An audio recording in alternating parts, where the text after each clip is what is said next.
diferente. You use figure of 8 of the ankle. Ang tawag dito, figure of 8 of the ankle. So you start with anchoring first, dalawang beses. Next, yung figure of 8 mismo.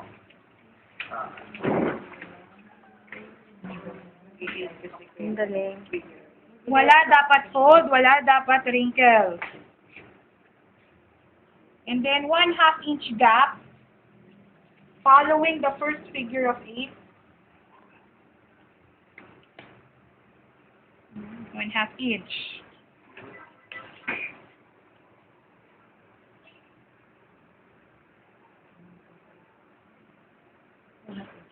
Okay, and then, sabi ko, di ba, pag figure of 8, kung saan ka nag-anchor, doon ka rin mag-lalak. Ballerina yan, ma'am. Okay, so there. Di ba, sabi ko, palaging butas. Tignan niyo yung likod niya. Butas. Para galaw kahit konti lang. Naintindihan? Okay na. Ha? Oo, pwede. Pero may mas magaganda pa, mamaya. Tuyuan kita.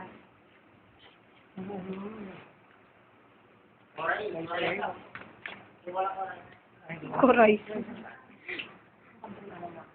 Ano yung sunod natin after figure of 8?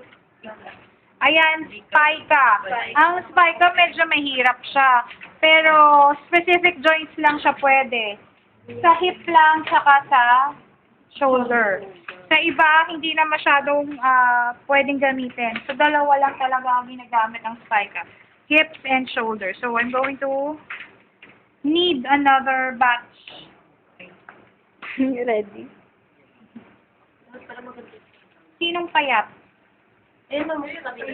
O, ikaw na lang kasi Sa akin makakaunti. uubos to ng mga 3 kailangan ko pag medyo Sakat na doon eh. Ikaw ang pinakapayat. Pag sexy kami.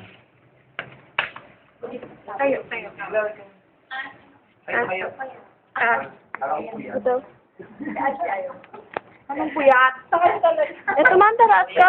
Hindi mo itataas. Ano mo lang, inilinya mo dun sa waist mo. Okay. Wow, 24, 34, no more. Anchoring first.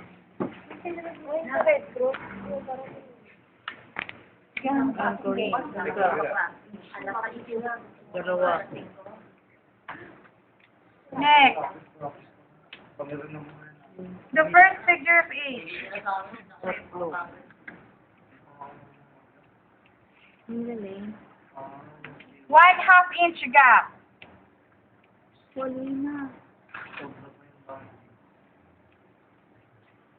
Kailangan ko magdura. Wala na, ubos na. Sabi ko sa inyo, mabilis mo ubos. Nasaan na yung isa? Borrow. Sa ubos na tanggal. Tapos kabit nyo yung hila. Continue with the figure of 8. 1/2 inch pa din ang gapin niya.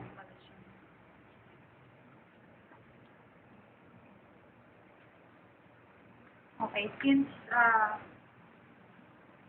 dito kayo nagsimula, dito kayo nag-anchor, dito rin kayo borrow ng pin. Nasaan yung pin niyo? So again, how will you pin this one? I-fold nyo yung last portion, hilahin bago nyo i-apply kasi masakit yan kapag pinindot yung nakuha. Wait lang, hindi pantay. Yan. Spike of the hip. Ang galing nga, parang kang model. Nakita mo yung figure of 8. Nakuha? Mahirap?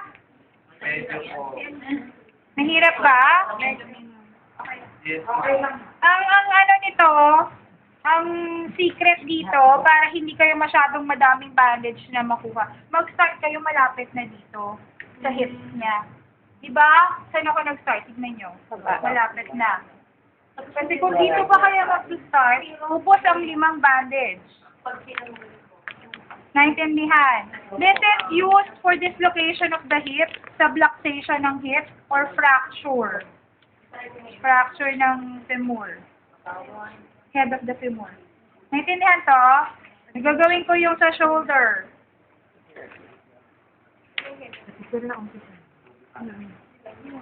Ang connect mo naman sa akin. Putol nga lang. Hindi po, kasi may ibang ano kami. Okay ko ito.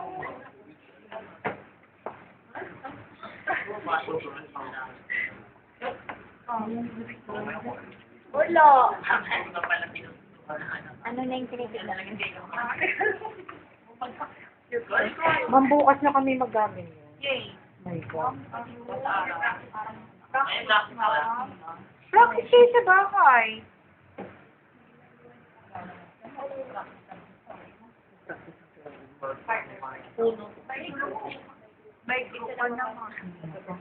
Okay.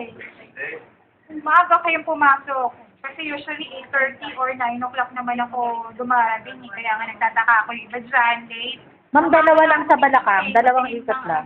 Ha? Dalawang ikot lang yung sa Balakang. Tatlo din.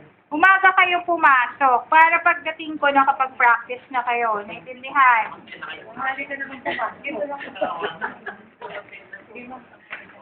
Ang mga ilang beses magagamit ito, tapos magbe-bake na agad. Depende sa nagagamit. Baka sa pag sobrang stretch lang. Actually, guys, ito gamit ko siya. First time ko palang nagturo ng Jeria. Ito. Ako ang naghahanap. Maganda pa rin, ma'am, no? Magkano yan? Maganda ito eh. Hindi pa nga maganda ito kasi hindi siya elastic. Madaling matira ito. Pero tignan niyo kung anong sura niya. So, anong ibig sabihin doon? Anong ibig ko sabihin doon? Nasa takong gumagamit yan. Pero ganyan yung sa akin sa bahay. Hindi nga ito elastic, hindi siya maganda. Mas maganda ito. Dahil parang rubber. Ganyan ba? Ito pa sa akin ito. O, diba? Malipis na. Dalawa ganyan, ma'am? Mas madali ito mag-run kesa dyan.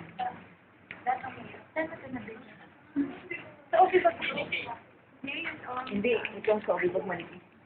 Talagang nirequest ko yan kay Ma'am Casey na makapal yung bilihin. Hindi ito. Ito yung dating binibili niya. Malipis na. Wala man lang, hindi man lang mahila-hila. Yung isa mo to, Ano yan? ate patingin. Uy, ano yun? Sa kapatid ko yan. Ito ang sa atin. Sa atin. Yan sa kapatid ko. Dami mo na. Magkano ang ganyan, te? Wala. Dali sa kapatid. Nagaganto siya? Oh, let's do your spike of the shoulder. Wala pang order.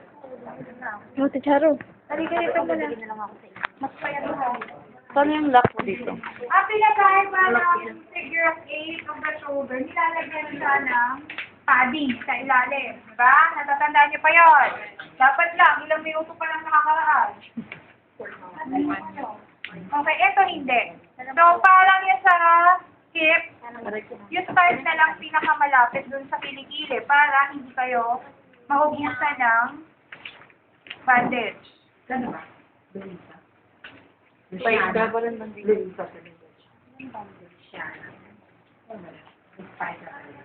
Unang fold out. Paikda.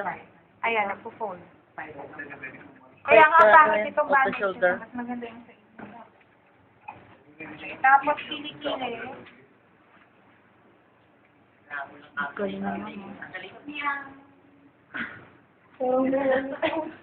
Gusto mo po tayo bandage mo. Okay mo. Ilalim.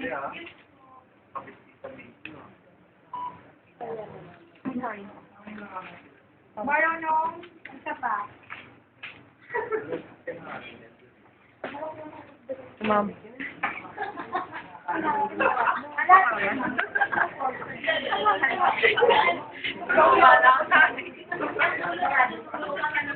Lahat ng ano, ganyan din. Pati yung stars.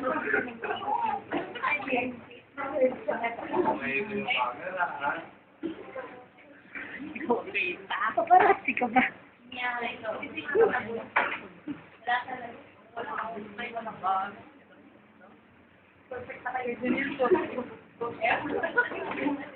And then of course, you can already after this one. Dalawa din ma.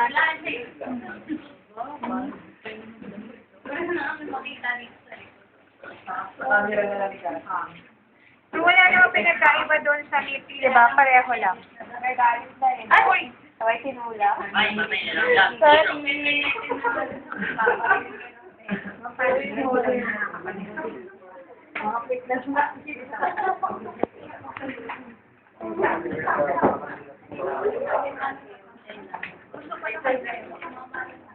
Your shoulder, paika.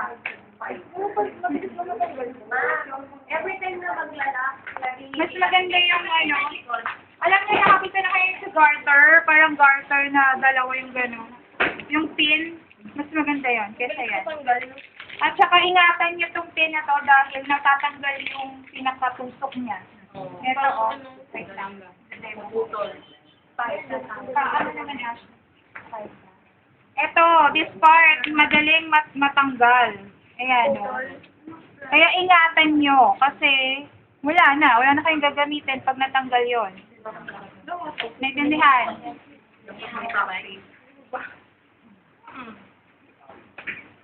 Ano na? Ano na ba? Ano sunod? Ano oras mo?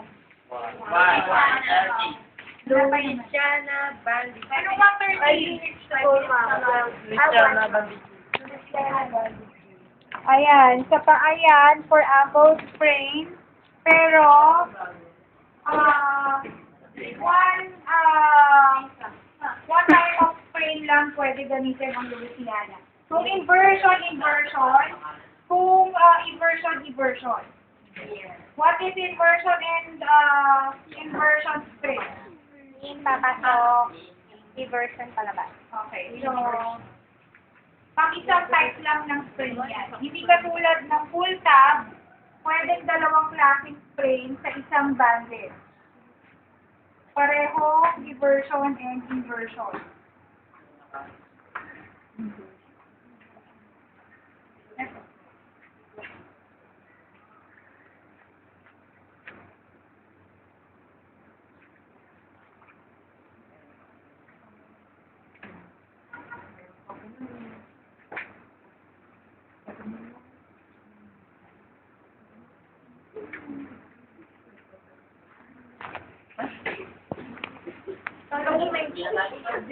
May nagurok iba dun eh.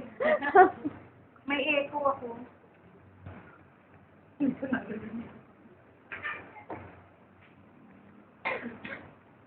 Hindi ka sunod pa ba? Ikaw naman.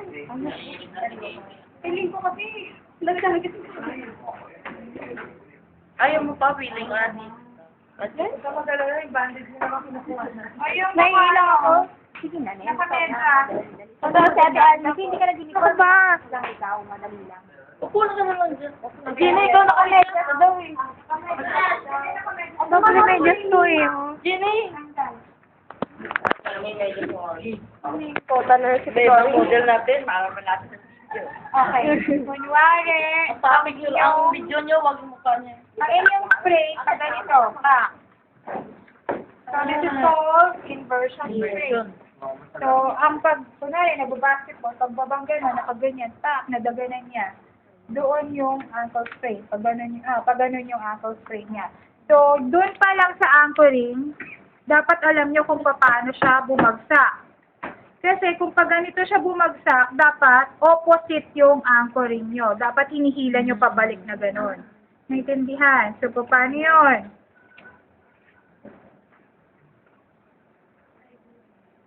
Pag ganyan dapat ang anchoring. Hinihila nyo opposite nung nangyaring sprain. Understand? Okay.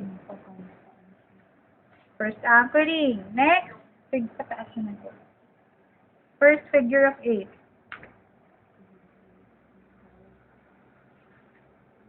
This is Louisiana, ha? Ngayon ginagamit ko. Sa kama. And then, eto na yung tab na tinatawag. Kailangan kayo gumawa ng hila. Parang hinihila nyo. Sa English, that's heel lock.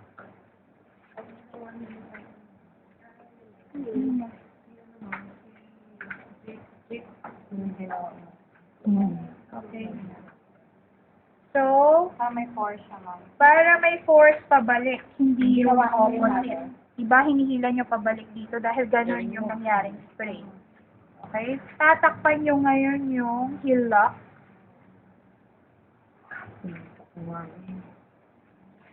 Bawal. Ay, sorry. Okay lang.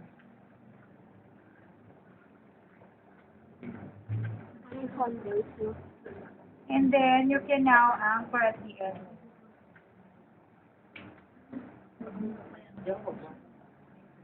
So, hindi nyo malalaman kung ano yung effect nung bandaging kung hindi nyo nararamdaman. Ang nakakaramdam lang yan, yung pasyente. So, saan ang saan ang hila niya? Okay. Yung hila niya na dito. Naintindihan? Okay? Masakit. Sige, iwan na namin. Now, pareho lang naman yung full tab. The only thing is, since yan ay sports injury, tawag dito, technique namin. Kasi usually ng mga basketballista, hindi lang isang sprain. Dalawang part yung sprain niya. Pagkababang ganon, eto naman. So, dalawang portion yung nagka-sprain. Anong gagawin? The same thing pa rin. This time, wala nang pakialam sa anchoring kasi pareho namang meron. Naintindihan?